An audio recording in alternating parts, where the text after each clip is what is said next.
Okay, this plugin is called Component Stringer. So what it does is it takes a single component and applies it over a series of connected edges.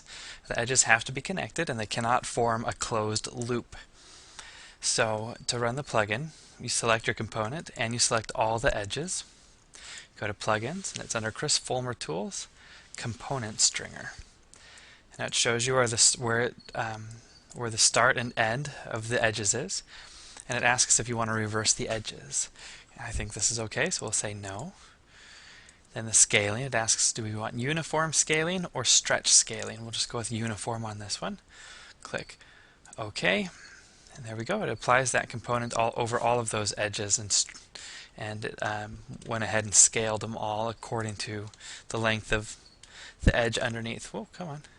So you see here, if I delete this, there was a long edge under there. If I delete this one, it's just a shorter edge. So the scaling is dependent on the edge that the component is being applied to. So we'll come over here and look at this. Okay. There we go. Okay. So I'll select this component and these edges. Do plugins, component stringer. We won't reverse the edges, and we'll do uniform again.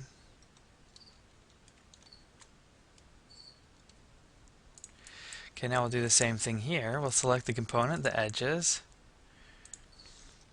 I won't reverse the edges, but I will do stretch and click OK.